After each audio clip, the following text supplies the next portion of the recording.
हरे कृष्णा, राधे राधे सभी को। आज हम सुनेंगे विजय एकादशी व्रत कथा। चलिए वीडियो शुरू करते हैं। धर्मराज युधिष्ठिर बोले कि हे जनार्दन, फाल्गुन मास के कृष्ण पक्ष की एकादशी का क्या नाम है, उसकी विधि क्या है, सो सब कृपा पूर्वक कहिए। श्री कृष्ण भगवान बोले कि हे राजन, फाल्गुन मास के कृष्ण पक्ष की एकादशी का नाम जया है। उसके व्रत के प्रभाव से मनुष्य को विजय मिलती है।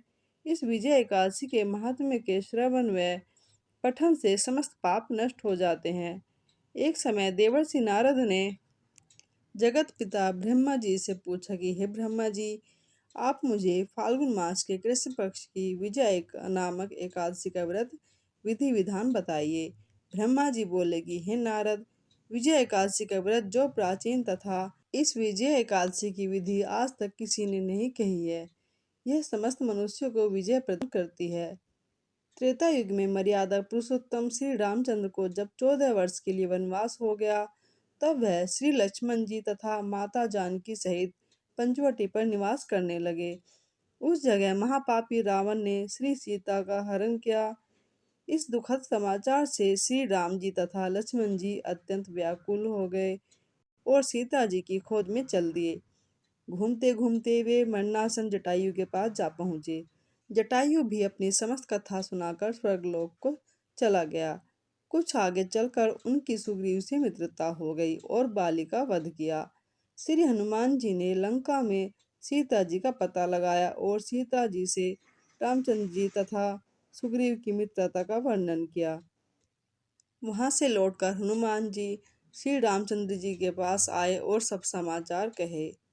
श्री रामचंद्र जी ने सुग्रीव की सम्मति लेकर वानर भालुओं की सेना सहित लंका को प्रस्थान किया। जब श्री रामचंद्र जी लंका के किनारे पहुंच गए, तब उन्होंने महान अगाध मगरमच्छ से युक्त समुद्र को देखकर श्री लक्ष्मण जी से कहा कि हे लक्ष्मण, इस महान अगाध मगरमच्छ से युक्त समुद्र को किस प्रकार पार कर सकेंगे। श्री लक्ष्मण जी बोले कि हे राम जी, आप यदि पुरुष पुराण पुरुषोत्तम है, यहाँ से करीब आधा योजन की दूरी पर कुमारी द्वीप में बकलादब्य नामक मुनि रहते हैं। उन्होंने अनेकों नाम के ब्राह्मण देखे हैं। आप उनके पास जाकर इसका उपाय पूछिए। लक्ष्मण जी के वचनों को सुनकर श्री रामचंद्र जी बकलादब्य ऋषि के पास गए और उनको प्रणाम करके बैठ गए। मुनि ने भी उनको मनुष्य को रूप धारण किए हुए पुरुष को पुरुषोत्तम समझा और उनसे पूछा, हे राम जी, आप कहाँ से पधारे हैं। श्री राम जी बोले कि हे महर्षि, मैं अपनी सेना सहित यहाँ आया हूँ। आप कृपा कर समुद्र को पार करने को कोई उपाय बताइए, इसी के लिए मैं आपके पास आया हूँ। बकलादब्य ऋषि बोले कि हे राम जी, मैं आपको एक उत्तम व्रत बतलाता हूँ।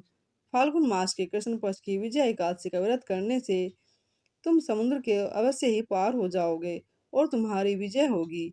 हे राम जी, इस व्रत की विधि यह है, दशमी के दिन स्वर्ण, चांदी तथा तांबा या मिट्टी किसी का एक कलश बनाए। उस घड़े को जल से भरकर तथा उस पर पंच पल्लव रखकर वेदिका पर स्थापित करे। इस कलश के नीचे सतनजा और ऊपर जौ रखे। उस पर श्री नारायण भगवान स्वर्ण की प्रतिमा स्थापित करे। एकादशी के दिन स्नान आदि से नित्य क्रम से निवृत्त होकर धूप दीप नैवेद्य नारियल आदि से भगवान विष्णु की पूजा करे। उस समस्त दिन को भक्ति पूर्वक कलश के सामने व्यतीत करे और रात्रि को भी उसी तरह बैठे रहकर जागरण करना चाहिए। द्वादशी के दिन नदी या तालाब के किनारे स्नान आदि से निवृत्त होकर उस कलश को ब्राह्मण को दे देना चाहिए। हे राम, यदि तुम इस व्रत को सेनापतियों के साथ करोगे तो अवश्य ही विजयी होंगे। श्री रामचंद्र जी ने मुनि जी की आज्ञा अनुसार विधि पूर्वक विजय एकादशी का व्रत किया और इसके प्रभाव से दैत्यों के ऊपर विजय पाई। अतः हे राजन, जो मनुष्य इस व्रत को विधि पूर्वक करेगा, उसकी दोनों लोकों में विजय होगी। श्री ब्रह्मा जी ने नारद जी से कहा, हे पुत्र, जो इस व्रत का महात्म्य सुनता है, उसको वाजपेयी यज्ञ के बराबर फल की प्राप्ति होती है। जय श्री कृष्ण।